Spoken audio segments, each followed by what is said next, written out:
My team is really excited to play. I think they have great respect and appreciation for how difficult this league is, and at the same time, where they fit into that picture, and I think feel really good, about who they are as one of the best teams in this league. So, great competition.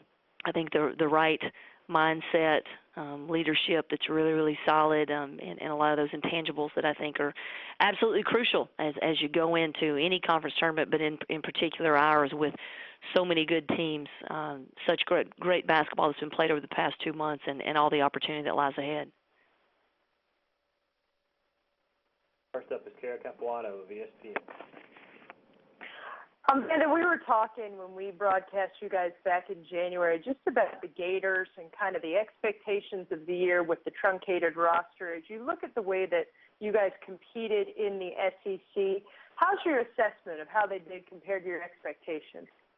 Well, you're going to probably think I'm a little crazy, but, I'm just like every other coach in that, we feel like that we were solid, but we fell below what we were capable of.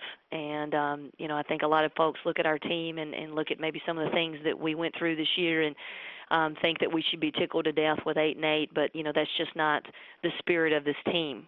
They've got really high expectations for themselves and never want to be limited by that. So, I think from an internal standpoint, it's a very, very hungry team because, they know that they earned the wins and earned the losses, but also know that they, probably left a few things on the table.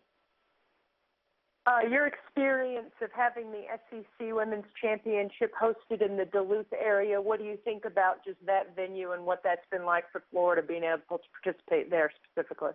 Well, we have, a great following. Our Atlanta Gator Club is big and comes out and supports us whenever we're in the area.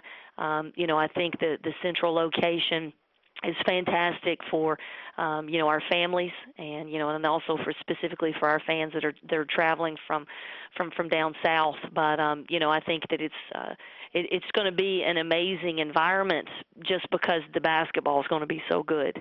And, there's going to be, great opportunity for basketball fans, whether you wear orange and blue or other colors, just to come out and see great competition.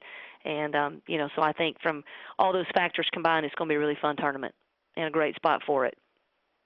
Looking forward to it. Thank you, Amanda. All right, Kara. Next is Jen Smith of the Lexington Herald. Hi, Coach. Hi. You doing okay? I'm great.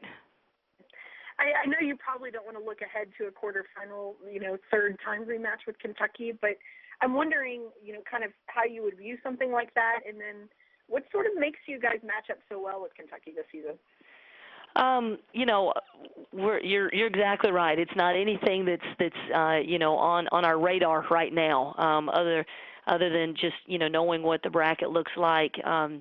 We've got a great task in whether it's either Missouri or Mississippi State. But speaking specifically to what's happened in the past, I just think that they're a team that likes to play at a certain speed, and so are we.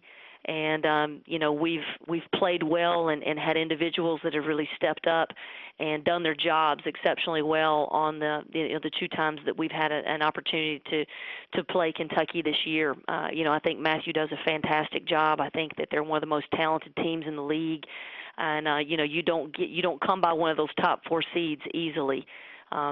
And so, they definitely deserve to be there, and it's 2 huge wins for our program this year to be able to do what we did.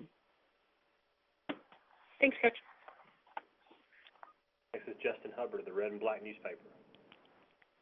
Hey, Coach. I was just wondering if you could comment on the overall level of competitiveness in the league this season. I know a lot of games went different than people expected, and there were a lot of highly competitive games, and we were mentioning Ole Miss earlier in the conference, in the teleconference, and just how they were able to compete well despite, on paper looking like the lesser team. So have you ever seen, I guess, such a high degree of competitiveness throughout the entire league like this before? I really haven't.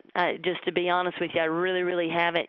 Thinking all the way back from, my days as a player and as an assistant coach here, I think it's a great demonstration. I think the parity is a great demonstration of the strength of our league, though, and there's just no other conference that from top to bottom has had to go through what we have every Thursday and Sunday. And so, I think it's very, very legitimate. And I said this, in particular before one of our games with Georgia when, especially when they started the conference season kind of slow, that was a team before they started playing SEC teams that was ranked top 20.